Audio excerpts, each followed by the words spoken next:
दोस्तों आज हम एक्सप्लेन करने वाले हैं हाल ही में आई एक कमाल की वेब सीरीज हीरा मंडी के सारे एपिसोड्स को, जो कि आपको जरूर पसंद आएंगे। इसलिए वीडियो को भी लाइक कर दीजिए। हम चलिए कहानी शुरू करते हैं। तो एपिसोड 1 की शुरुआत में हमें बताया जाता है कि ये 1920 की बात है, जब अंग्रेजों का पूरा हिंदुस्तान पर शासन था। तब लाहौर के नवाब अक्सर ही अपने मनोरंजन के लिए तबाइफ के पास जाया करते थे। अब हमें रेहाना नाम की एक तबाइफ को दिखाया जाता है, जिसके हाथ में उसकी छोटी बहन मल्लिका का बच्चा है। और आज रेहाना उस बच्चे को किसी कुतुबुद्दीन नाम के नवाब को बेच देती है, जिसके बदले में रेहाना को काफी अच्छी रकम भी मिलती है। अब जैसे ये बात मल्लिका को पता चलती है, वो रेहाना पर चिल्लाने लगती है, क्योंकि उसे उसका बच्चा चाहिए था।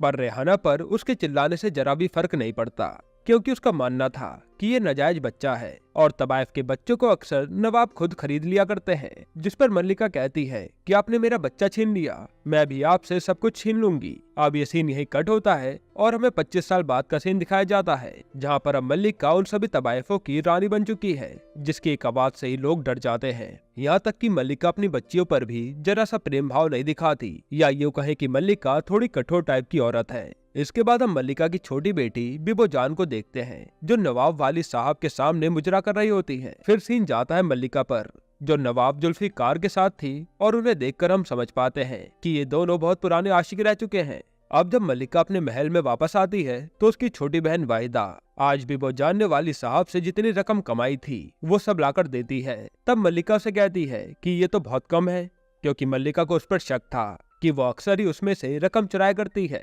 इसलिए मल्लिका उनकी तलाशी भी करवाती है, पर वाहिदा के पास से कुछ भी नहीं मिलता और फिर वो रोती हुई वहां से चली जाती है। हालांकि आगे जाकर हम देख पाते हैं कि हाँ, चोर तो वही है जो अक्सर लुटाए हुए पैसों में से एक हिस्सा रख लेती थी, इसलिए मल्लिका को उस पर शक था। इसके बाद हम मल्लिका की छोटी बेटी आलम को देखते हैं, जिसे शायरिया लिखना बहुत पसंद है, पर मल्लिका उसे भी अपनी तरह तबाइफ बनाना चाहती है। फिर जब आलम के साथ ही साइमा उसे एक मोतियों वाला हार पहना रही होती है, तब गलती से वो टूट जाता है और साइमा डरने लगती है कि अगर ये बात मल्लिका को पता चल गई तो आज ही वो मुझे बेच देगी। इसलिए दोनों जल्दी से सारे मोती बीनने लगते हैं, क्योंकि ये मोती बहुत कीमती थे।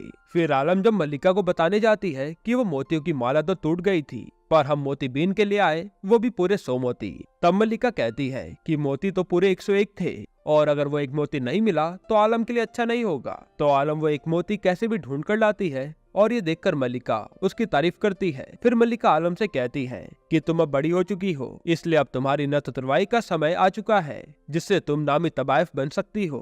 पर आलम को तो ये सब पसंद ही नहीं है, उसे तो एक शायरा बनना है। अब अगले दिन मल्लिका आलम की नथ तुरवाई का ऐलान भी कर देती है। तब ये बात आलम अपनी दोनों बड़ी बहनों को बताती है कि वो तबाइफ बनना नहीं चाहती और उसके तो सपने कुछ और ही हैं। तब बड़ी बहन लज्जो कहती है कि हमारी किस्मत में यही लिखा है, क्योंकि मेरी बुआ तो मुझे 6 साल की उम्र में यहाँ पर बेचकर चली गई थी, तब से मैं मल्लिका के साथ हूँ। इस पर बीबो भी कहती है कि हमें भी तो यहाँ से निकलना था, पर हम कहाँ निकल पाए। अब इनकी बातों से हम ये भी जान पाते हैं कि लज्जो को नवाब जोरावर से प्यार है और वो उससे शादी भी करना चाहती है, ताकि वो इस नर्क की दुनिया से बाहर निकल सके, और प्यार के कारण ही उसे शराब के नशे का भी चस्का लग चुका है। इसके बाद हम एक नवाब ताजदार को देखते हैं, जो हाल ही में इंग्लैंड से पढ़कर लौटा है।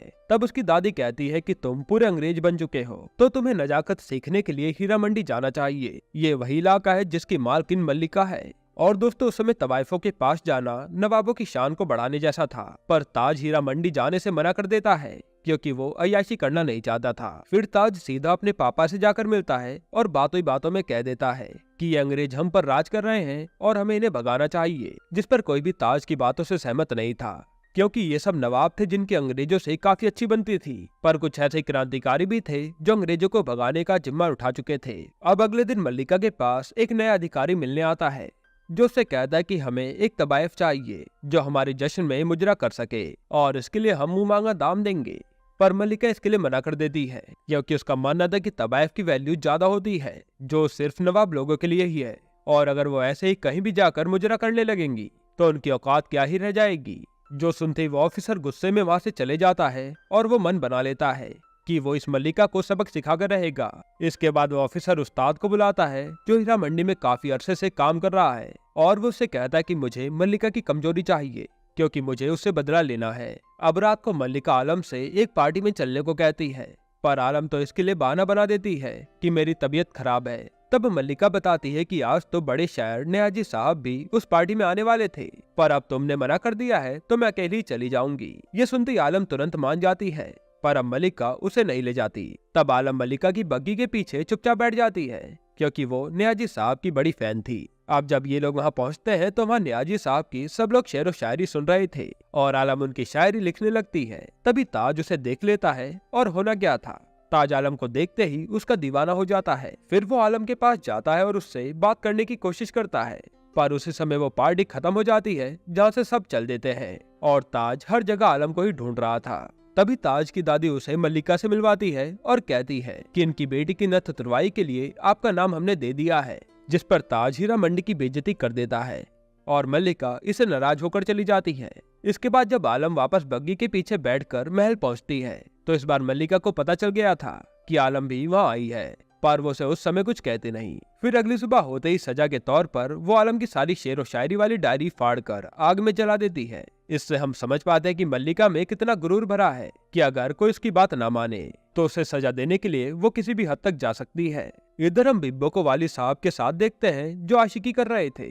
तभी एकदम से वाली साहब को जाना पड़ता है और वो बताते हैं कि शहर में कुछ बागी अंग्रेजों के खिलाफ धरने पर उतर आए हैं, इसलिए आज अंग्रेज हो सकता है कि उन पर गोलियां चलवा दे, इसलिए हमें ये सब रोकने जाना पड़ेगा।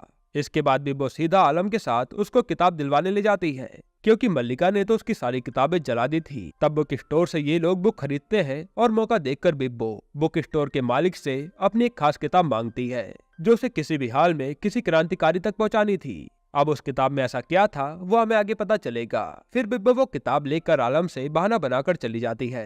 फिर आलम अंदर जाकर शायरी वाली किताब ढूंढने लगती है। तभी वो टकराती है ताज से, जिसे देखकर आलम भी खुश हो जाती है, क्योंकि सिर्फ ताज ही नहीं बल्कि आलम भी उसे पसंद करती थी। इधर हम बिब्बो को देखते हैं जो कुछ क्रांतिकारियों से मिलने आई थी। असल में वो भी इस देश को अंग्रेजों से आजाद कराना चाहती है, इसलिए वो नवाबों से आए दिन इन्फॉर्मेशन लेकर इन्हें बताया करती थी। अब बिब्बो बता दे कि वाली साहब ने बताया है कि आज अंग्रेज शूट एंड साइड का ऑर्डर दे सकते हैं, इसलिए वो उन्हें एक किताब देती है। तब यहाँ पता चलता है कि इस किताब में तो एक बंदूक है। इधर अब आलम ने अपनी पसंद की किताबें खरीद ली थी और अभी तक ना ही ताज को आलम का नाम पता था और ना ही आलम को ताज का। साथ ही आलम समझ रही थी कि ताज बुक स्टोर में काम करता है। अब आलम वो किताबें लेकर वहाँ से जाने लगती है, क्योंकि बिब्बो अभी तक नहीं आई थी। तभी वहाँ पर दंगे छिड़ जाते हैं और आलम उसमें फंस जाती है। तब यहाँ ताज आकर पहले आलम को साइड ले जाकर बचाता है और फिर जब वो एक क्रांतिकारी को अंग्रेजों से पिटता हुआ देखता है तो वो उसकी भी जान बचाता है। फिर जैसे ताज को कोई अंग्रेज गोली मारने वाला था, तभी पीछे से वही क्रांतिकारी आता है जिसे बिब्बो ने बंदूक दी थी और वो उसे गोली मारकर ताज को बचा लेता है। अब इसके बाद ताज सीधा आलम के पास जाता है, पर वहाँ से आलम जा चुकी थी और उसका रुमाल वहीं पर गिरा पड़ा था। यहीं पर एपिसोड 1 खत्म होता है। एपिसोड 2 की शुरुआत में हमें फिर से 25 साल पहले का सीन दिखाते हैं, जहाँ पर रेहाना के पैर मल्लिका दबा रही थी। असल में उस टाइम पर रेहाना ही हीरा मंडी की मालकिन थी। तभी रेहाना को मल्लिका से पता चलता है कि उसका तो जुल्फिकार से चक्कर चल रहा है, जो कि रेहाना का साहब था, यानी कस्टमर। इस पर रेहाना भड़क जाती है और मल्लिका की बेइज्जती करने लगती है कि अब तो मैं तुझे कुछ ही पल में बेच दूंगी। तभी मल्लिका को गुस्सा आता है और वो रेहाना को जान से मार देती है। थोड़ी देर में वहाँ पर जुल्फिकार भी आता है और वो ये सब देखकर हैरान था। तब ये दोनों मिलकर रेहाना की लाश को महल के बीचों बीच लाते हैं और झूमर पर टांग देते हैं। फिर मल्लिका जुल्फिकार को भगा देती है और जोर जोर से रोने लगती है। असल में इनका प्लान था कि ऐसा दिखाएंगे कि रेहाना ने आत्महत्या कर ली। फिर जब सब लोग यहाँ पर आते हैं तो वो भी मान जाते हैं कि रेहाना ने सुसाइड कर लिया होगा। हालांकि इसके बावजूद मल्लिका को जेल हो जाती है, क्योंकि अंग्रेजों को लग रहा था कि मल्लिका ने ही रेहाना को मारा है, क्योंकि झूमर के नीचे ना तो कोई टेबल था और ना ही कोई कुर्सी, तो आखिर वो लटकी कैसे। पर इन सब के बावजूद जुल्फिकार अंग्रेजों को पैसा खिलाता है और उस केस की फाइल लेकर मल्लिका को आजाद करा लेता है। अब कहानी प्रेजेंट में आती है तो पूरे शहर में कर्फ्यू लगा हुआ था और आज रेहाना की मौत को 25 साल बीत गए थे, इसलिए ये सब ख्वाबगाह महल में जाते हैं जहाँ रेहाना की मौत हुई थी और ये उसे श्रद्धांजलि देते हैं। पर हम देखते कि मल्लिका रेहाना के लिए अभी भी यही कहती है कि तुम्हारी आत्मा को कभी भी चैन ना मिले, क्योंकि आज भी उसके मन में रेहाना के प्रति द्वेष था। तब मल्लिका की छोटी बहन वहीदा कहती है कि मुझे यहाँ की चाबियां दे दो, मैं अब यहीं रहूंगी, क्योंकि पहले भी मल्लिका वहीदा से वादा कर चुकी थी कि हम तुम्हें ख्वाबगाह देंगे। पर इस बार भी वो उसे मना कर देती है कि अभी हवेली पर केस चल रहा है, वो पूरा होते ही दे देंगे। इसके बाद हम लज्जो को देखते हैं जो अपनी बहन बिब्बो को बताती है कि वो जोरावर से कितना प्यार करती है और शादी के बाद वो कहाँ कहाँ जाएंगे। पर बिब्बो जानती थी कि जोरावर तो किसी और लड़के से प्यार करता है, और जब वो इस बारे में लज्जो से पूछती है तो लज्जो भड़क जाती है कि जोरावर सिर्फ मेरा है। जिसके बाद वो खूब शराब पीकर जोरावर से मिलने जाती है और वहीं पर गिर जाती है। इधर ताज आज इत्र बनाने वाले के पास जाता है और उसे आलम का रुमाल सुंघाकर पूछता है कि ये खुशबू वाला इत्र किसने लिया था, पर इत्र वाले को तो पता ही नहीं था। तब वो रुमाल आलम की दोस्त साइमा देख लेती है और वो चुपचाप उस रुमाल को लेकर सीधा आलम को दे देती है, जिससे साइमा को पता चलता है कि आलम भी उस आदमी के प्यार में पड़ चुकी है। इधर अब लज्जो आज फिर से नशे में जोरावर से मिलने आती है और यहाँ जोरावर उसे बता देता है कि वो किसी और लड़की से शादी करने वाला है, पर लज्जो तो यहाँ हंगामा करने लगती है, जिस पर जोरावर उसे कैफे से ही बाहर निकाल देता है और वो बेचारी लज्जो बस अपने प्यार के लिए तड़पती रह जाती है। इसके बाद हम देखते हैं कि आज मल्लिका आलम को बहुत अच्छे से तैयार करवाती है, क्योंकि जल्दी उसकी नथ उतरवाई की रस्म होने वाली थी और ये सब उसी की तैयारियां चल रही थी। पर आलम को तो ये सब जरा भी अच्छा नहीं लग रहा था। वही बिब्बो को ये भी पता चलता है कि जोरावर जल्दी शादी करने वाला है और उसमें अब लज्जो ही मुजरा करने जाएगी। तब बिब्बो मना करती है कि लज्जो तुम मत जाओ, पर मल्लिका कहते कि इसे जाने दो। अब इसके बाद जोरावर की शादी होती है और वहाँ लज्जो मुजरा दिखाने पहुंच जाती है। फिर जब मुजरा शुरू होता है तो लज्जो बात बात पर जोरावर से चिपके जा रही थी, इसलिए तंग आकर जोरावर उसे चाटा लगा देता है। तभी वहाँ मल्लिका पहुंच जाती है और वो कहती है कि जो भी लज्जो ने किया उसके लिए उसे माफ कर दो, पर अब जो तुमने किया उसके लिए तुम भी लज्जो से माफी मांगो। इस पर जोरावर गुस्से में मल्लिका को ही सुनाने लगता है कि तुम तबाइफों की हमारे सामने औकात ही क्या है। तब मल्लिका गुस्से में यहाँ पर एक सच बताती है कि तुझे लगता है तुझ में नवाबी खून है, पर असल में तू मेरी औलाद है, जिसे तेरे पापा खुद छीनकर मुझसे ले गए थे। ये सुनकर भरी महफिल में जोरावर शर्मसार हो जाता है, क्योंकि अब तक तो वो गलत फहमी में था कि वो नवाबी खून है। इसके बाद मल्लिका और लज्जो बग्गी से जा रहे होते हैं और लज्जो खूब शराब पी रही थी। तभी एकदम से लज्जो गिर जाती है और मल्लिका देखती है लज्जो अब इस दुनिया में ही नहीं रही। अब इसके बाद सब लोग लज्जो को अंतिम विदाई देते हैं और किसी के भी आंसू नहीं रुक रहे थे। सबका यही मानना था कि प्यार में तो यही हसर होता है। अब इसके बाद यहाँ एंट्री होती है रेहाना की बेटी फरीदान की, जो पूरी अपनी माँ की तरह ही लग रही थी। वो मल्लिका से कहती है कि मैं अपनी माँ का बदला लेने आई हूँ और जल्दी यहाँ से एक और जनाजा निकलेगा। जिसके बाद वो मल्लिका से अपनी माँ की अंगूठी छीन लेती है और यहाँ से जाने लगती है। यहीं पर एपिसोड 2 खत्म होता है। एपिसोड 3 की शुरुआत में हम 25 साल पहले मल्लिका और जुल्फिकार को साथ में देखते हैं, जहाँ वहीदा उनके पास आती है और कहती है कि रेहाना के नाम 2 महल थे, एक शाही महल जिसमें आप रहती हैं और एक ख्वाबगा महल जो वीरान पड़ा है, इसलिए आप उसे मेरे नाम कर दीजिए। तब मल्लिका भी कह देती है कि हाँ, हम उसे तुम्हें सौंप देंगे, पर वहीदा का कहना था कि आप दस्तखत कर दीजिए ताकि ऑफिशियली मेरा हो जाए। तब इसी बात को लेकर यहाँ गर्मा गर्मी हो जाती है और जुल्फिकार गुस्से में उसी पेन से वहीदा के चेहरे पर वार करता है और यही निशान आज तक वहीदा छुपा कर रखती है, क्योंकि इससे उसकी सुंदरता कम हो गई थी। अब कहानी प्रेजेंट में आती है, जहाँ मल्लिका और वहीदा ख्वाबगाह के मामले के लिए कोर्ट जा रहे थे। असल में ख्वाबगाह महल जिस नवाब का था उसने खुश होकर उसे रेहाना को दिया था और अब उस नवाब की मौत के बाद उसके घर वाले ख्वाबगाह महल वापस मांग रहे हैं, जो मल्लिका देना नहीं चाहती। इसलिए इनका केस कोर्ट में चल रहा था और मल्लिका ने वहीदा से वादा भी किया था कि जैसे ही वो ये केस जीतेंगे ख्वाबगाह उसकी होगी। अब कोर्ट में नवाब की फैमिली का वकील ख्वाबगाह की मांग कर रहा था। तब मल्लिका उसका मुंह तोड़ जवाब देती है कि मेरे पास तो ख्वाबगाह की चाबियां हैं, तुम्हारे पास उसके पेपर हो तो बताओ। उसी समय हम वहाँ पर फरीदन को भी देखते हैं, जो पूरा केस सुन रही थी। यहाँ मल्लिका नवाब के बेटे की भी बेइज्जती कर देती है, जिस पर वो उसका गिरेबान तक पकड़ लेता है और कोर्ट में मल्लिका के जवाब के कारण ख्वाबगाह मल्लिका का हो जाता है। इसके बाद मल्लिका ख्वाबगाह की चाबी वहीदा के हाथ में देती है, जिससे वहीदा काफी खुश हो जाती है, क्योंकि उसे तो बचपन से ही ख्वाबगाह चाहिए था। अब अगले दिन जब वहीदा मल्लिका के पास आती है तो देखती है कि वहाँ तो उस नवाब की बीवी बैठी है और मल्लिका वहीदा से ख्वाबगाह की चाबी लेकर उस नवाब की बीवी के हाथ में दे देती है। यानी यहाँ फिर से वहीदा का मल्लिका ने पागल बना दिया था। और जब वहीदा गुस्सा होती है तो मल्लिका बताती है कि अगर फरीदान ने हम पर अपनी माँ के हिस्से का महल मांगने के लिए केस कर दिया तो हम हार जाएंगे और मुझे हारना मंजूर नहीं है, इसलिए ये महल जिसका है उसे लौटा दिया। अब रात को वहीदा आकर मिठाई बांटने लगती है कि ख्वाबगाह में नवाब की बीवी रहने आ गई है। असल में ख्वाबगाह मल्लिका के महल के सामने ही था, इसलिए जब ये लोग खिड़की से देखते हैं तो पता चलता है कि नवाब की बीवी से तो ये महल फरीदान ने ले लिया है, जो देखकर मल्लिका के होश उड़ जाते हैं, क्योंकि फरीदान भी यहाँ पर कोई कच्ची खिलाड़ी नहीं थी, वो यहाँ जरूर कुछ कांड करने आई है। अब अगले दिन फरीदान के पास उस्ताद जी आते हैं, जिन्हें पल पल की खबर रहती है। फिर इन दोनों के बीच खूब बातें होती है और उस्ताद जी फरीदान को मल्लिका की कमजोरी बताने लगते हैं कि उसकी बेटी आलम तो तबायफ बनना ही नहीं चाहती और सुना है उसे किसी से मोहब्बत भी हो गई है। साथ ही वो कहता है कि एक अंग्रेज अधिकारी हाल ही में आया है, उससे बात करो, वो भी मल्लिका से बदला लेना चाहता है। इधर हम आलम को देखते हैं, जो आज बुक स्टोर पर ताज से मिलने आई थी, क्योंकि उसे लग रहा था कि वो तो यहीं पर काम करता है। पर स्टोर का मालिक बताता है कि वो कोई नौकर नहीं थे,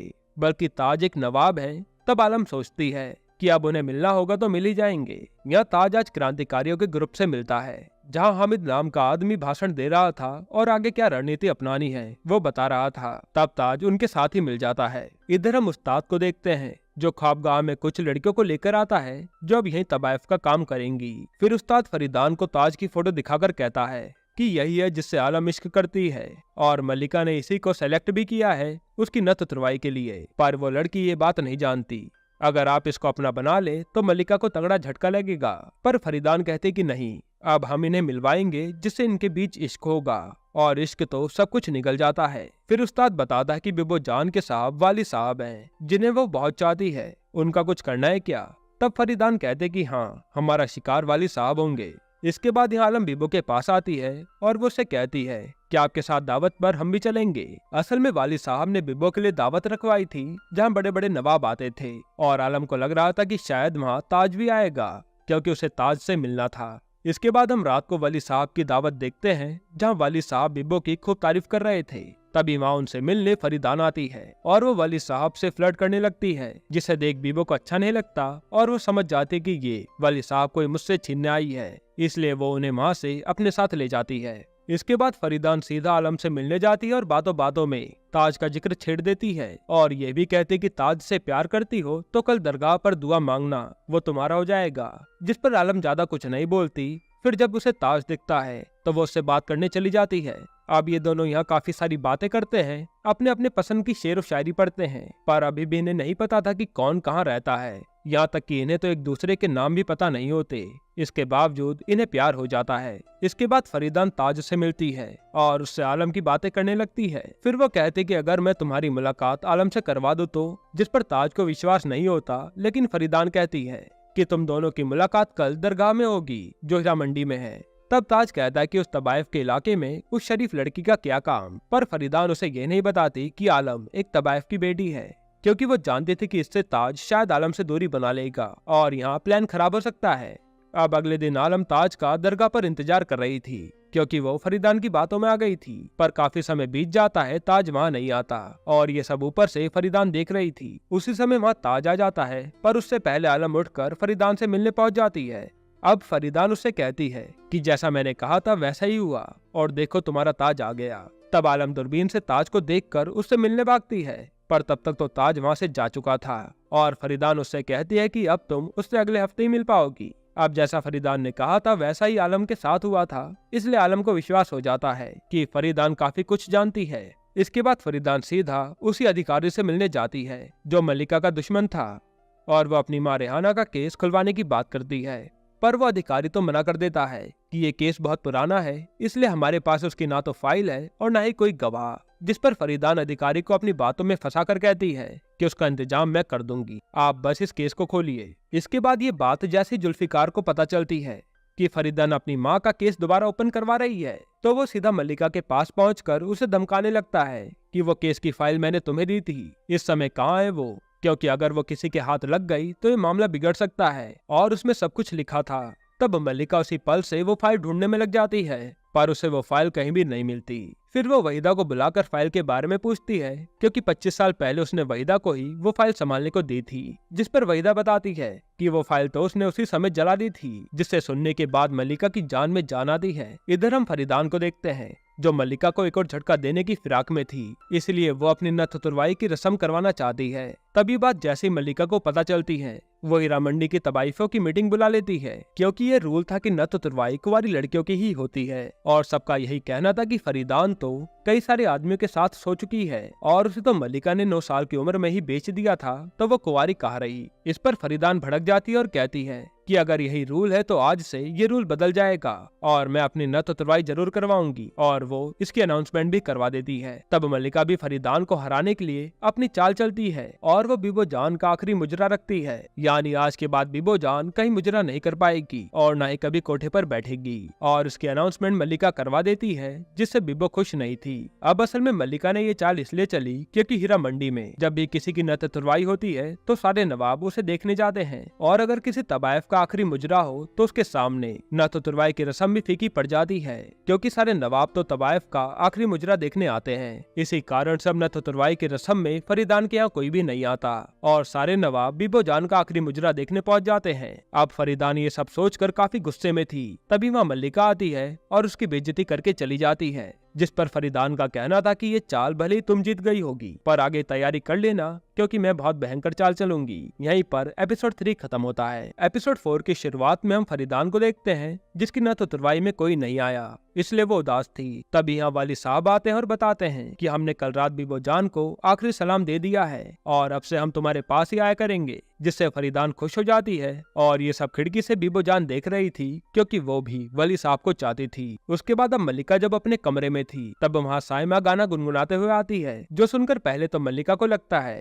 कि आलम की आवाज है, पर साइमा को देखकर उसका मुंह उतर जाता है, क्योंकि वो आलम से अच्छा गा रही थी। तब मल्लिका साइमा की झूठी तारीफ करती है, पर अगले ही पल साइमा की माँ उसे आकर बताती है कि तुझे मल्लिका ने 10,000 रुपए में बेच दिया है, क्योंकि अगर तू यहाँ रहेगी तो उसकी बेटी का मुजरा फीका पड़ जाएगा, इसलिए मल्लिका तुझे कभी यहाँ रुकने नहीं देगी। तब ये सब सुनते साइमा सीधा इकबाल के पास जाती है, जिससे वो प्यार करती थी, और वो उसे सब बताकर कहती है कि यहाँ से भाग चलते हैं। पर इकबाल तो मल्लिका का वफादार था, इसलिए वो कहता है कि नहीं, मैं तेरे लिए 10,000 रुपए लेकर आऊंगा, जिसके बाद ही हम यहाँ से जाएंगे। तब अगले दिन ये बात साइमा मल्लिका को बताती है कि मैं इकबाल से प्यार करती हूँ और वो आपके पैसे लौटा देगा, जिस पर मल्लिका आराम से मान जाती है और कहती कि ठीक है, उसे कह देना 15 दिन में हमें 10,000 रुपए दे दे और तुम्हें ले जाए। अब दोस्तों 10,000 रुपए उस समय बहुत बड़ी कीमत थी और साइमा सोचने लगती है कि वो इतनी जल्दी इतना पैसा कहाँ से लाएगा। फिर हम इकबाल को देखते हैं, जो जुआ खेल कर पैसे कमा रहा था और वो 15 दिन में केवल 2200 रुपए ही जोड़ पाया था, इसलिए साइमा की माँ मल्लिका से थोड़ा और टाइम मांगती है ताकि वो पूरे 10,000 रुपए ला पाए। इस पर मल्लिका गुस्से में साइमा की माँ को थोड़ा दर्द देकर इसके लिए भी मान जाती है। फिर हम वहीदा की बेटी को देखते हैं, जो वहीदा के साहब से इश्क लड़ा रही थी, और ये जब वहीदा देखती है तो वो तमाशा खड़ा कर देती है। अब वहाँ मल्लिका आती है तो उसे इस बात से कोई दिक्कत नहीं थी। उसका कहना था कि महल में किसी तरह से पैसा आना चाहिए, फिर चाहे वो वहीदा के जरिए आए या फिर उसकी बेटी के जरिए, और वो वहीदा की बेटी को वहीदा का साहब दे देती है, जिसे देखकर वहीदा का दिल टूट जाता है। इसके बाद हम ताज को देखते हैं, जो अब पूरी तरह से क्रांतिकारी बन चुका था, पर हामिद का कहना था कि ऐसे अमीर लोग क्रांतिकारी कहाँ बनते हैं। तब ताज कहता है कि आप जो भी कहोगे मैं करने को तैयार हूँ, इसलिए हामिद उसे कुछ पोस्टर देता है कि जाओ इसे बांटो। अब ताज वो पोस्टर लेकर शहर में बांटने लगता है। तभी उसकी मुलाकात आलम से होती है, जहां दोनों मिलकर काफी खुश थे और फिर दोनों ही वो पोस्टर साथ में मिलकर बांटने लगते हैं। इसके बाद आलम सीधा फरीदान के पास जाती है कि आज हम फिर से ताज से मिले, और उसे लग रहा था कि फरीदान उसे आगे क्या होगा वो भी बताएगी। फिर फरीदान उसे आइडिया देती है कि अब समय आ गया है अपने दिल की बात ताज को बताने का, इसलिए वो उससे खत लिखने को कहती है कि हमें दे देना, हम उस तक पहुंचा देंगे। फिर जब आलम फरीदान के यहाँ से आ रही थी तब उसे बीबो जान देख लेती है, पर वो उसे कुछ कहती नहीं। इधर हम वाली साहब को देखते हैं, जो फरीदान और आलम की बात सुनकर समझ गए थे कि फरीदान आलम का इस्तेमाल कर रही है, इसलिए वो फरीदान को कहते हैं कि चाहे कुछ भी हो जाए, मल्लिका को हराने के लिए तुम आलम का इस्तेमाल मत करना, वरना अच्छा नहीं होगा। इस साइड अब बीबो आलम से आकर कहती है कि फरीदान के पास मत जाया करो, वो हमारी दुश्मन है, जिस पर आलम बताती है कि वो ताज नाम के लड़के से प्यार करती है और फरीदान उस तक हमारे पैगाम पहुंचाएगी, जिस पर बीबो वो खत ले लेती है और कहती है कि इसे हम पहुंचा देंगे, क्योंकि वो ताज को जानती थी। इसके बाद बीबो जान ये खत सीधा बुक स्टोर में लाकर दे जाती है और इसी बीच उसे ऐसा लग रहा था कि जैसे कोई उसका पीछा कर रहा हो। अब इस खत में आलम ने अपने दिल की बात कही थी, जिसे पढ़कर ताज खुश हो जाता है। इधर अब फरीदान उस ऑफिसर को घर बुलाती है और कहती है कि हमारे पास मल्लिका के खिलाफ गवाह है और वो गवाह होती है वहीदा। पर उसे देखते हुए ऑफिसर वहाँ से चला जाता है क्योंकि वहीदा कुछ भी नहीं बोल रही थी और ऑफिसर को लगता है कि रेहाना केस चाहकर भी कंटिन्यू नहीं हो सकता। इसके बाद हम देखते कि यहाँ ताज अपने पिता के साथ उनके बिजनेस में भी हाथ बटाने लगता है और उसके पिता को लग रहा था कि वो अंग्रेजों के खिलाफ नहीं है। पर तभी ताज की फाइल से सारे पेज गिर जाते हैं और उसे देखकर उसके पिता समझ गए थे कि उनका बेटा तो क्रांतिकारी बन चुका है। इधर फरीदान वहीदा से पूछती है कि उस ऑफिसर कार्टराइट के सामने तुम क्यों नहीं बोली, तो वहीदा कहते कि कोई भी काम मुफ्त में नहीं होता, इसलिए मुझे ख्वाबगह चाहिए। इधर अब हामिद एक प्लान बनाता है कि आज रात अंग्रेजी ऑफिसर अपनी सालगिरह मनाने वाला है, तो यहाँ प्लान ये था कि बीबो बड़े ऑफिसर हेंडरसन के करीब आएगी ताकि इन्हें डिपार्टमेंट की खबर मिल सके। इसके बाद हम रात को हेंडरसन की पार्टी देखते हैं जहाँ होटल के दूसरी तरफ ताज ने क्रांतिकारियों को बुलाया हुआ था। तब ताज के पापा उसे समझाने लगते हैं कि ये हमारा होटल है, ऐसे बर्बाद मत करो, पर ताज सिर्फ आजादी चाहता था। अब यहाँ हेंडरसन जब वॉशरूम में होता है तो वहाँ बीबो चली आती है और वो आते ही उसे अपनी बातों में फंसाकर उसके करीब भी आ जाती है। इधर हम इकबाल को देखते हैं जो आज भी पैसों के लिए जुआ खेल रहा था। तभी पुलिस उसे आकर पकड़ लेती है और उसे पकड़वाने के पीछे मलिका का ही हाथ था। तब इकबाल भागकर सईमा के पास जीते हुए पैसे देता है और कहता है कि मैं और ले आऊंगा, पर सईमा के सामने पुलिस वाले इकबाल को अपने साथ ले जाते हैं और ये सब ऊपर से आलम भी देख रही थी। अब आलम सीधा मल्लिका के पास जाती है और कहती है कि साइमा इकबाल से प्यार करती है, इसलिए उसे मत बेचो। इस पर मल्लिका कहती है कि ठीक है, पर ये बात मनवाने के लिए तुम्हें नथ उतरवाई की रस्म करवानी पड़ेगी। तो अब साइमा के लिए आलम हाँ कर देती है और ये सब बाहर खड़ी साइमा सुन रही थी। अब इधर इकबाल को जेल में अंग्रेज खूब टॉर्चर करते हैं और कार्टराइट इकबाल से कहता है कि तू मल्लिका के खिलाफ गवाही दे दे कि मल्लिका अंग्रेजों से गद्दारी कर रही है। साथ ही वो इकबाल को भड़काता भी है, पर इकबाल मल्लिका के खिलाफ जाने से मना कर देता है क्योंकि वो उसका वफादार था। यहाँ आलम नथ उतरवाई की रस्म के लिए पूरी तरह रेडी हो जाती है और ये देखकर बीबोजान के होश उड़ जाते हैं कि आलम इतनी आसानी से कैसे मान गई। तब बीबोजान बताते हैं कि ताज ने तुम्हारे लिए एक खत भेजा है जिसमें वो आज रात तुम्हें मिलने के लिए बुला रहा है। इस पर आलम कहते कि हाँ, उससे वो आखिरी बार मिलने जरूर जाएगी। फिर जब आलम ताज से मिलने पहुँचती है तो हम ताज को देखते हैं जो क्रांतिकारियों के साथ लगा हुआ था, इसलिए वो आलम से मिलने नहीं आ पाता और आलम वहाँ एक खत रखकर चली आती है। फिर वहाँ से आने के बाद आलम अब अपनी नथ उतरवाई की तैयारियों में लग जाती है। इसके बाद अब सईमा फैसला करती है कि आलम ने उसके लिए बहुत कुछ किया है, इसलिए वो भी कुछ ऐसा करना चाहती है जिससे आलम भी उसे याद रखे। इधर अब फरीदान एक खत लिखती है और उसे सीधा आलम तक पहुंचा देती है कि ये ताज ने भेजा है, जिससे कि फरीदान मल्लिका को नया झटका देने की तैयारी में थी। अब आलम को वो खत मिल जाता है और फरीदान की दासी कहती है कि आप यहाँ से निकल चलिए, बाकी सब फरीदान आपको समझा देंगी। तभी वहाँ साइमा भी आती है और वो भी यही कहती है कि तुम्हें यहाँ से निकल जाना चाहिए। अब जैसे बीबोजान आलम के पास आती है तो देखती कि आलम तो यहाँ से भाग चुकी है और अब आलम सीधा एक बग्गी में फरीदान से मिलती है और फरीदान उसे यहाँ से भागने के लिए हौसला देने लगती है। साथ ही वो आलम को एक पल के लिए सोचने तक का मौका नहीं देती कि वो सही कर रही है या गलत। बस फरीदान का कहना यह था कि प्यार में तो कुछ गलत या सही नहीं होता। इधर बीबोजान अब मल्लिका के पास आती है और बताती है कि आलम भाग चुकी है, जिसके बाद महल की सारी लाइटें बुझा दी जाती है और मल्लिका की नाक से खून बह रहा था। वहीं हम फरीदान को देखते हैं जो आलम को भगाकर काफी खुश थी और यहीं पर एपिसोड 4 खत्म होता है। एपिसोड 5 की शुरुआत में आलम अब अपनी नथ उतरवाई की रस्म से फरदीना के कहने पर भाग चुकी थी और वो भागकर सीधा ताज के पास आती है। ताज जब आलम को देखता है तो खुश हो जाता है और तुरंत उससे मिलने आता है। अब जैसे आलम उससे खत के बारे में बताती है तो वो हैरान था क्योंकि उसने तो ऐसा कोई खत लिखा ही नहीं। तभी बातों के दौरान उसे पता चल जाता है कि आलम तो हीरा मंडी की रहने वाली है और ये जानकर उसका दिल टूट जाता है क्योंकि वो जिस जगह से नफरत करता था वहीं की लड़की से इश्क कर बैठा। अब ये सब जानकर ताज आलम को एक्सेप्ट नहीं कर पाता और उसे यहाँ से जाने के लिए भी कह देता है। इधर फरीदाना जश्न मनाने का ऐलान कर देती है क्योंकि उसने मल्लिका का घमंड चूर करने के लिए उसकी बेटी आलम को ही भगा दिया था। और यहाँ मल्लिका को देखते हैं जो आलम के जाने के कारण ऊटपटांग हरकतें कर रही थी और उसे बीबोजान ने संभाला हुआ था। इसके बाद इधर ताज आलम के पास आता है और कहता है कि चलो हम तुम्हें छोड़ आते हैं, पर आलम कहते कि नहीं, मैं वहाँ तबायफ बनने नहीं जाऊंगी। तब ताज उसे हीरा मंडी ना ले जाकर अपने घर ले आता है और कहता है कि तुम 1-2 दिन यहाँ पर रुक सकती हो, तुम डिसाइड कर लेना कि तुम्हें जाना कहाँ है और अगर कोई तुमसे पूछे तो बता देना तुम मेरे दोस्त सरफराज की बहन हो। अब आलम ये बात सुनकर खुश थी कि अब हीरा मंडी नहीं जाने वाली। यहाँ मल्लिका की हालत काफी ज्यादा खराब हो रही थी क्योंकि वो तो आलम को हीरा मंडी की मालकिन बनाना चाहती थी, पर उसने भागकर मल्लिका के सपने को चूर चूर कर दिया। फिर हम आलम को देखते हैं जो सुबह सुबह ताज की दादी से मिलती है और वो उन्हें पसंद भी आ जाती है। पर ताज की बातों से ताज के पिता को डाउट हो रहा था कि आलम सरफराज की बहन नहीं है, क्योंकि वो आज तक किसी सरफराज से नहीं मिले थे।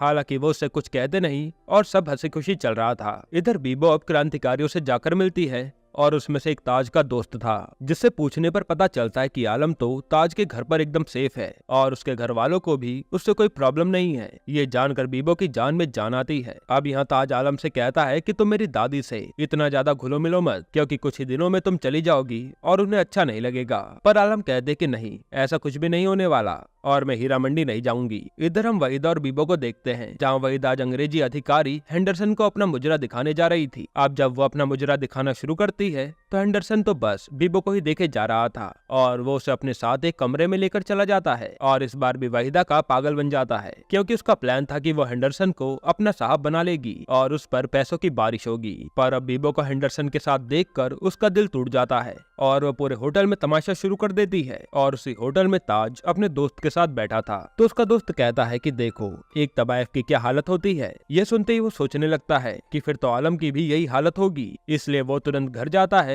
और आलम से कहता है कि तुम्हारे भाई सरफराज का खत आया है और वो चाहते हैं कि अब तुम 1 महीना यहीं रुको। जो सुनकर आलम कहते हैं कि आप उनसे पूछना क्या हम 2 महीने तक रुक सकते हैं। और आलम मुस्कुराने लगता है, यानी वो भी चाहता है कि आलम अब यहीं रहे। अब इधर वहीदा बीबो की इतना सब कुछ करने के बाद गुस्से में सीधा फरीदान के पास पहुंच जाती है, क्योंकि बीबो ने उसका होने वाला साहब छीन लिया था। इसलिए अब वो मलिका और उसकी बेटी से बदला लेने के लिए फरीदान से मिल जाती है और बताती है कि वो रेहाना के केस की फाइल हमारे पास है। जिस पर फरीदान उससे कहती है कि आप जल्दी से वो फाइल लेकर आइए, हम मलिका को नहीं छोड़ेंगे। इधर अब उस्ताद जब कहीं जा रहा था तब वो आलम को ताज की दादी के साथ देख लेता है और उस्ताद से ये बात पचती नहीं, इसलिए वो तुरंत ये खबर लेकर मलिका के पास पहुंच जाता है और वहाँ कहता है कि कल ईद है, इसलिए आप ताज बलोच के महल में जरूर जाइएगा, आपको वहाँ खुशखबरी मिलेगी। और बीबो जान समझ जाती है कि उस्ताद ने आलम का ही पता बताया है। अब अगले दिन ईद का जश्न मनाया जा रहा था, तभी वहाँ पर मल्लिका आती है और उसे देखकर आलम डर जाती है। मल्लिका अब जैसे सच बताने वाली थी तो ताज पहले ही बोल पड़ता है और पूरा सच अपनी फैमिली को बता देता है कि आलम कहाँ से आई है और वो कौन है। साथ ही वो कहता है कि मैं आलम से इश्क करता हूँ और उससे शादी भी करना चाहता हूँ। जो सुनकर उसकी दादी का तो दिल टूट जाता है, क्योंकि अब तक ताज ने उनसे भी झूठ बोल रखा था। तब मल्लिका कहती है कि एक तबायफ से नवाब की शादी होना इम्पॉसिबल है, पर ताज ने तो ठान लिया था कि वो आलम से शादी कर रहेगा। इसलिए मल्लिका भी उसे चैलेंज कर देती है कि हम भी देखते हैं कि ये शादी तुम कैसे करते हो। और यहीं पर एपिसोड 5 खत्म होता है। एपिसोड 6 की शुरुआत में वहीदा मल्लिका को भड़का रही थी कि आपसे अपनी बेटी तो संभाली नहीं जा रही, आप ये शाही महल कैसे संभाल पाओगी। फिर इधर हम ताज को देखते हैं जिसे उसके पिता ने घर से निकाल दिया था, इसलिए ताज अपनी दूसरी कोठी पर जाता है जो उसके मामा संभालते थे। तब ताज के साथ आलम को देखकर वहाँ उसके मामा कहते हैं कि तुम्हारी शादी तो हुई नहीं तो ये लड़की यहाँ नहीं रह सकती, क्योंकि शादी से पहले तो सिर्फ तबायफ ही ऐसे आती हैं और अगर ये यहाँ रहेगी तो हम यहाँ नहीं रह पाएंगे। जिस पर ताज कहता है कि चाहे कुछ भी हो जाए ये यहीं पर रहेगी। तो ताज के मामा यहाँ से चले जाते हैं। इधर हम वहीदा को देखते हैं जो आज 25 साल पुरानी फाइल जमीन से निकाल रही थी, क्योंकि वो जानती थी कि ये फाइल कभी ना कभी काम आएगी, इसलिए उसने उस फाइल को वहीं पर गाड़ दिया था। अब सुबह होते ही वहीदा तुरंत फरीदान के पास जाकर उसे फाइल दे देती है और फिर दोनों ये फाइल लेकर ऑफिसर कार्टराइट को देने चल देते हैं। पर उस्ताद आकर बताता है कि वो तो लाहौर में है ही नहीं, वो 15 दिनों के लिए बाहर गए हैं। यह सुनकर वहीदा को तो बहुत गुस्सा आता है, पर फरीदान कहती है कि 15 साल तक मैंने इंतजार किया है, आप 15 दिन का इंतजार और कर लीजिए। इधर हम ताज और आलम को साथ में देखते हैं जो आज इंटीमेट भी हो जाते हैं। फिर सीन जाता है जुल्फिकार और मल्लिका की तरफ, जो मल्लिका को बताते हैं कि ये फरीदान बहुत पहुंची हुई चीज है, उसके हर शहर में केस चल रहे हैं और वो कई नवाबों के साथ फ्रॉड कर चुकी है, जिसकी फोटोज मल्लिका के हाथ लग जाती है। असल में फरीदान ने कई नवाबों को मारा था तो कईयों के महल छीन लिए थे। अब अगर ये फोटो पुलिस को दे दी जाए तो उसे जेल जाने से कोई नहीं बचा पाएगा और ये जानकर मल्लिका बहुत खुश होती है। इसके बाद हम फरीदान को देखते हैं जो अपनी फोटोज खिंचा रही थी। तभी वहाँ पर मल्लिका आती है जो पहले तो अपनी 25 साल पुरानी फाइल देखकर चौंक जाती है और वो समझ जाती है कि ये जरूर वहीदा ने दी होगी। हालांकि वो अब घबराती नहीं बल्कि फरीदान को उसकी फोटोज दिखाती है और बताती है कि ऐसी और भी फोटोज पड़ी हैं, अगर तुम्हारा सच पुलिस को बता दिया जाए तो आज ही तुम्हें अरेस्ट कर लेंगे। इसलिए मल्लिका कहती है कि तुम मेरी ये फाइल छुपा दो, मैं तुम्हारे राज छुपा दूंगी। जो देखकर फरीदान को गुस्सा तो बहुत आता है पर वो कुछ कर नहीं पाती। फिर रात को फरीदान वहीदा को अपने पास बुलाकर कहती है कि इस फाइल में तो कोई भी सबूत नहीं है, जो देखकर वहीदा के होश उड़ जाते हैं और वो समझ जाते कि ये सबूत फरीदान ने ही गायब करे होंगे। और एक बार फिर से वहीदा का दिल टूट जाता है कि उसे धोखे मिलने बंद हो ही नहीं रहे और वो बची कुछ फाइल भी जला देती है। फिर वहीदा सीधा मल्लिका के पास जाती है और उनसे अपने किए की माफी मांगती है। तब मल्लिका भी उसे बिना कुछ कहे माफ कर देती है। फिर मल्लिका कहती है कि अब से तुम्हारी बेटी शमा यहाँ की हुजूर बनेगी, जिसका पूरा महल पर राज होगा और वो सारे मुजरे को संभालेगी। इधर हम देखते कि अब जेल से इकबाल छूट गया है और वो साइमा के बारे में पूछ रहा था, पर उसे कोई कुछ भी नहीं बताता। फिर इकबाल मल्लिका के पास जाता है और मल्लिका इकबाल से माफी मांगती है कि अंग्रेजों ने तुम पर कई सारे चार्जेस लगाए हुए थे, इसलिए तुम्हें रिहा करवाने में इतनी देर हो गई। साथ ही वो इकबाल से बता देती है कि तुम्हारे जेल जाते साइमा किसी और के साथ भाग गई और उसने बस ये कड़ा छोड़ा है तुम्हारे लिए, जो सुनकर इकबाल को बहुत बुरा लगता है। इसके बाद अगले दिन बीबो हेंडरसन के पास जाती है और उसके पास उसे एक नक्शा रखा हुआ दिखता है जिसमें हथियारों की पूरी डिटेल थी। इधर हम ताज को आलम के साथ देखते हैं, जो उससे कहता है कि क्या तुम मुझसे शादी करोगी, और आलम इसके लिए मान जाती है। फिर इधर बीबो ये सारी जानकारी क्रांतिकारी भाइयों को जाकर देती है ताकि ये लोग वहाँ से हथियार चुरा सके जो क्रांति लाने में काम आ सकते हैं। और जब वो ताज से आलम के बारे में पूछती है तो ताज कहता है कि हम दोनों जल्द ही शादी करने वाले हैं, जो सुनकर बीबो को बहुत खुशी होती है। अब शादी होने से एक दिन पहले ताज अपने यहाँ पर एक बड़ी दावत रखता है जहाँ पर बड़े बड़े नवाब और अंग्रेज आए हुए थे।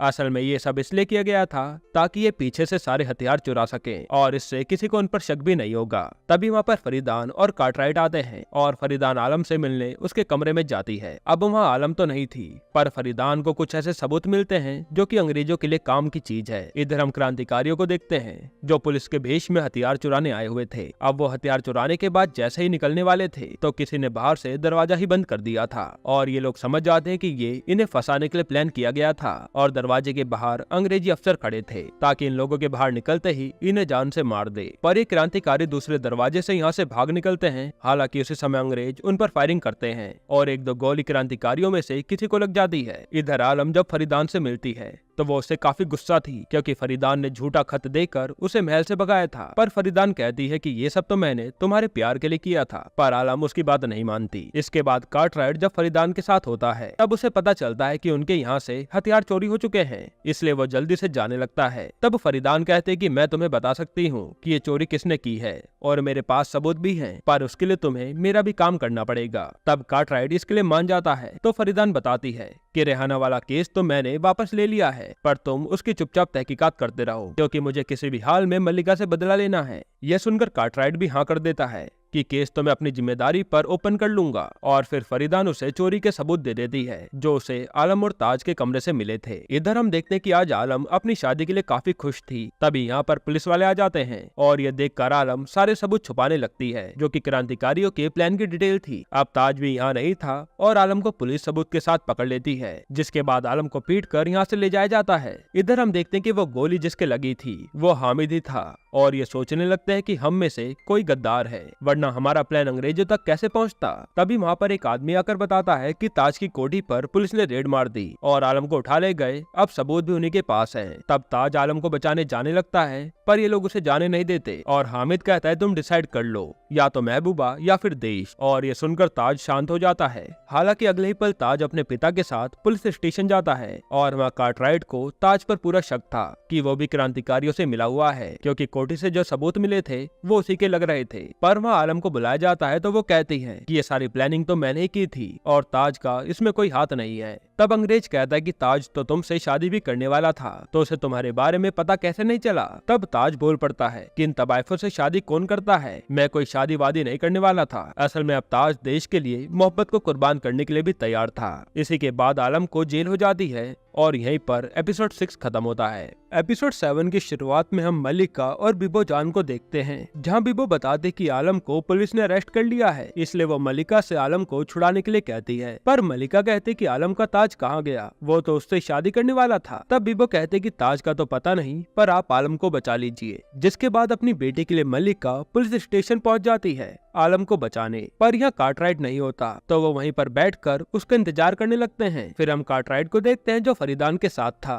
अब यहाँ मल्लिका को कार्टराइट का इंतजार करते करते रात हो जाती है और थोड़ी देर बाद कार्टराइट आता है। तब मल्लिका उससे आलम को छोड़ने की बात करती है, पर यहाँ कार्टराइट बताता है कि आलम तो क्रांतिकारियों के साथ मिली हुई है, उसे हम नहीं छोड़ सकते। जिस पर मल्लिका कहती है कि मैं अपनी बेटी को छुड़ाने के लिए कुछ भी कर सकती हूँ। ये सुनकर कार्टराइट अलग ही मूड में आ जाता है और वो मल्लिका से गाना गाने को कहता है तो मल्लिका गाने लगती है। फिर वो उससे डांस करने को कहता है तो मल्लिका वो भी करती है। फिर कार्टराइट मल्लिका से कपड़े उतार कर डांस करने को कहता है, जिस पर मल्लिका को गुस्सा आ जाता है। पर यहाँ आलम का सवाल था और मल्लिका जानती थी कि इसके बाद ये लोग क्या करना चाहेंगे, इसलिए वो अपना शरीर ही उन्हें सौंप देती है और ये सारे अंग्रेज मल्लिका के साथ इंटीमेट हो जाते हैं। इसके बाद हम कार्टराइट को फरीदान के पास देखते हैं जो उसे बताता है कि हमने तुम्हारे कहने पर मल्लिका को सबक सिखा दिया है और मेरा बदला भी पूरा हुआ। तब ये सुनते ही फरीदान दुखी हो जाती है क्योंकि वो चाहती तो थी कि वो मल्लिका को बर्बाद कर दे, पर उसने कभी ये सोचा नहीं था कि ये अंग्रेज उसकी तो इज्जत ही सरेआम लूट लेंगे और ये सोचकर फरीदान रोने लगती है। इधर हम मल्लिका को देखते हैं जो आलम को तो छुड़ा लाई थी, पर उसके साथ जो भी अंग्रेजों ने किया था वो ये सब भूल ही नहीं पा रही थी और उसकी हालत काफी नाजुक थी। अब अगले दिन आलम बीबो जान को बताती है कि वो प्रेग्नेंट है और उसके पेट में ताज का बच्चा है। ये सुनकर बीबो बहुत खुश होती है। तब आलम कहते कि मैं अपने बच्चे को दुनिया में जरूर लाऊंगी और उसे बताऊंगी कि तुम्हारे पिता ताजदार हैं। इधर अब ताज बीबो से मिलता है और आलम का हालचाल पूछता है, पर बीबो तो पहले उसे काफी सुनाती है कि तुम उसे जेल में ऐसे ही क्यों छोड़ाए। फिर वो उसे बताते कि आलम प्रेग्नेंट है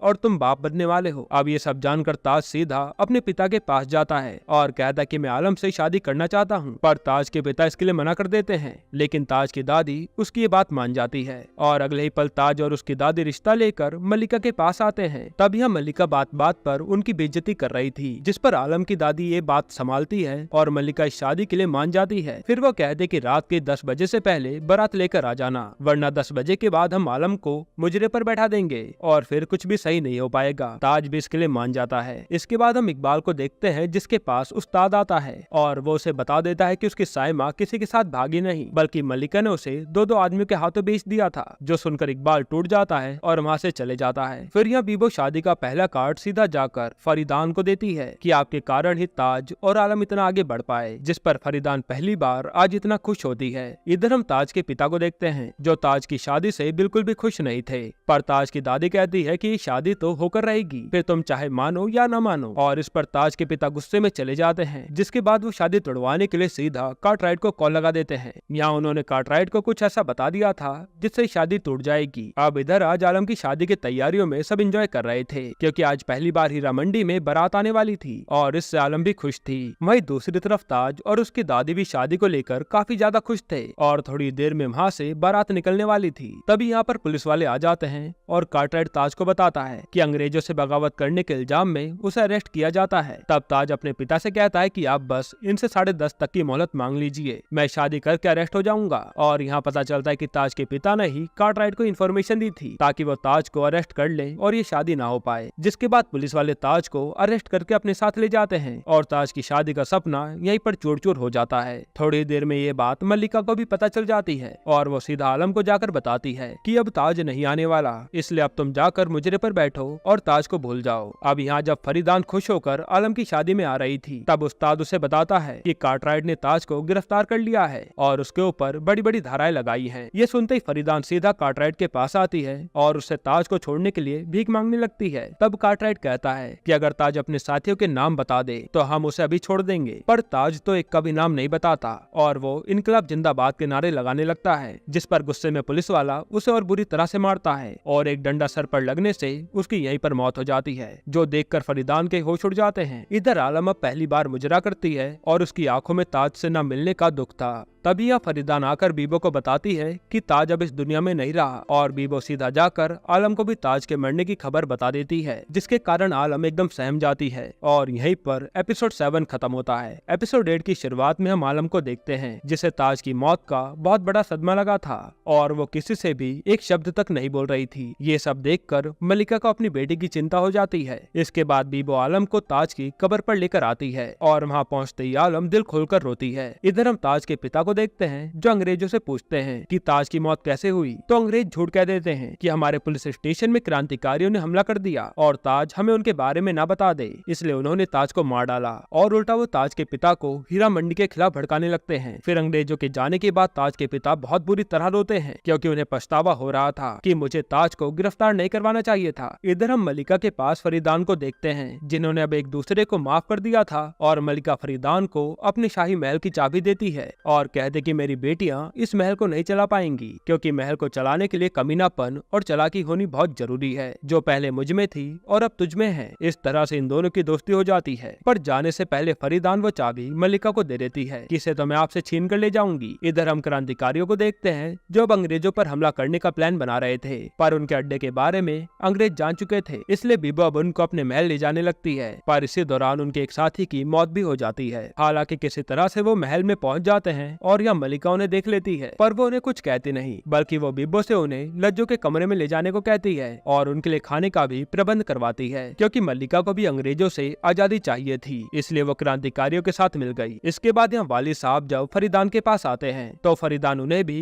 अंग्रेजों को देश से बाहर निकालने की बात करती है, पर वो कहते हैं कि नवाबों को अंग्रेजों से कोई दिक्कत नहीं है, जिसके बाद फरीदान भी उन्हें अपना साहब मानने से मना कर देती है। इधर हम ताज की दादी को देखते हैं, जिनकी हालत बहुत ही ज्यादा खराब थी। तब उनसे मिलने आलम आती है। तब ताज की दादी उसे देखते ही खुश हो जाती है और उसे अपनी सारी अंगूठियां तोहफे में दे देती है कि अब मैं खुशी खुशी मर सकती हूँ। पर आलम कहते हैं कि नन्ना ताज भी बहुत जल्द आने वाला है, आपको कुछ नहीं होगा, जो सुनकर वो खुश हो जाती है। इधर अब वाली साहब सारे नवाबों को बता देते हैं कि हीरा मंडी की तवाइफे अब अंग्रेजों के खिलाफ बगावत पर उतर आई हैं, इसलिए ये लोग फैसला करते हैं कि हमें अंग्रेजों से कोई पंगा नहीं लेना, इसलिए हम लोग अब से हीरा मंडी नहीं जाएंगे। फिर हम देखते हैं कि जब से नवाबों ने हीरा मंडी आना छोड़ा था, तब से यहाँ का कारोबार गिर गया था और सब कुछ सोना सोना पड़ा था। तब उस्ताद मलिका को जुल्फिकार से बात करने के लिए कहता है, पर मलिका और वहीदा का फैसला था कि चाहे कुछ भी हो जाए हम नवाब के पास नहीं जाएंगे। इसके बाद अब तवाइफों की मीटिंग रखी जाती है। तब बीबोजान कहते कि करना क्या है, हमें भी अब आजादी की राह पर चलना चाहिए, क्योंकि हमारा आजाद होने का पूरा अधिकार है। ये सब सुनकर सारी औरतें आजादी की पहल करने के लिए तैयार भी हो जाती हैं। फिर इधर हामिद हेंडरसन को मारने का प्लान बना रहा होता है। तभी बीबो कहती है कि मैं हेंडरसन को मारूंगी, क्योंकि उसने मुझे जलसे में बुलाया है,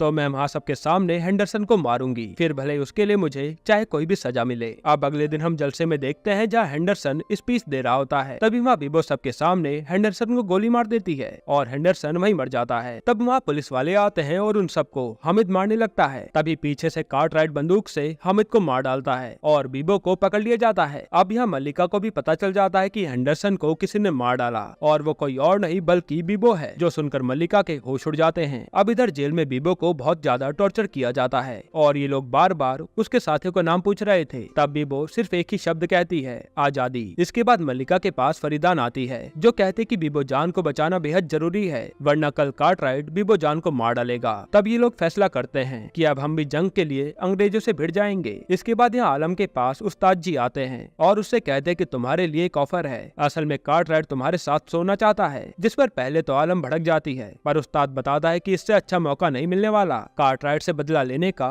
तुम ये बंदूक रखो और उसे गोली मार देना। तब आलम भी इसके लिए मान जाती है। इधर हम बीबो जान को देखते हैं, जो पिटने के बाद बेसुध पड़ी थी और आज रात को पुलिस वाले उसे जान से मारने वाले थे। तभी हम यहाँ देखते हैं कि हीरा मंडी की सारी तबाइफे सड़क पर उतर आई हैं और ये सब बीबो के पास ही जा रही थी, ताकि ये लोग बीबो को हौसला दे सके कि हम भी तुम्हारे साथ हैं। फिर इधर से आलम और उस्ताद जी कार्टराइट के पास जाते हैं और यहाँ कार्टराइट अब आलम के साथ इंटीमेट होने ही वाला था। और इधर जब औरतें आगे बढ़ती जा रही थी, तब उन्हें रोकने पुलिस वाले आते हैं और उन्हें मारते भी हैं, पर ज्यादा देर उन सबको रोक नहीं पाते और ये जुलूस पुलिस स्टेशन की दीवारों तक पहुँच जाता है। उसी साइड हम देखते हैं कि अब बीबो जान को पुलिस वालों ने मारने के लिए सामने रखा है और एक ही ऑर्डर पर बीबो जान को गोलियों से भून दिया जाता है और इधर आलम भी कार्टराइट को जान से मार डालती है। हालांकि अब बीबो के मरने से सारी औरतें अब आजादी की मुहिम में उतर गई थी। यहीं पर ये वेब सीरीज खत्म होती है। दोस्तों, आपको वेब सीरीज कैसी लगी हमें कमेंट में जरूर बताइएगा। वैसे एक छोटा सा रिव्यू दूं तो ये वेब सीरीज स्टार्टिंग में तो इंटरेस्टिंग लगी थी, पर बीच बीच में ये बोर होती जा रही थी। बाकी ओवरऑल वेब सीरीज अच्छी है। अब इसके अलावा आपको कौन सी वेब सीरीज का एक्सप्लेनेशन चाहिए हमें कमेंट में बताइएगा। और अगर आपको हाल ही में आई एक कमाल की वेब सीरीज देखनी है तो आप ये वीडियो देख लीजिए।